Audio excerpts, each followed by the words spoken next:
Urbanization, the movement of people from rural areas to cities. People moved with hope and a sense of freedom. Urbanization still happens today and in Great Britain. People are craving for a better life, a chance that they wouldn't be hidden in the shadows anymore.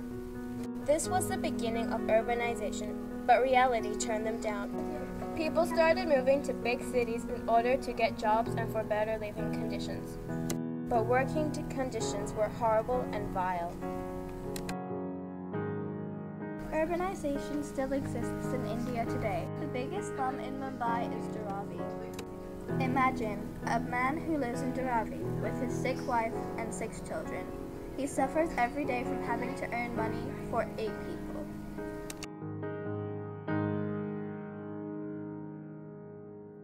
There's no toilet in his own house, and he has to pay in order to use one. He earns 5 rupees per hour, and 1/3 of this goes into using a toilet.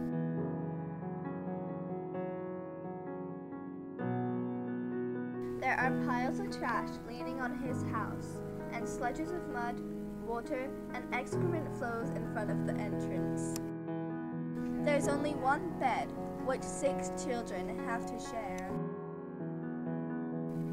Less than a mile away from Dharavi is the poor man's boss who lives in a mansion.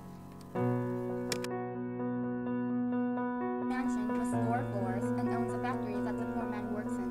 The dog. He sits around home all day, only having to do little work. These 2 men both moved from the same small town to Mumbai in order to earn money. The poor man tries harder than the rich man to succeed, but can only farm, so he works in a factory for little and never can get out of poverty. The rich is able to start another business and is successful. He ends up owning a big textile factory and gets rich. There are many sides to urbanization. Many people have benefited from urbanization, but more are crying in Dharavi. Urbanization, the irony of life where some work little for a lot, and where most work for a lot for little.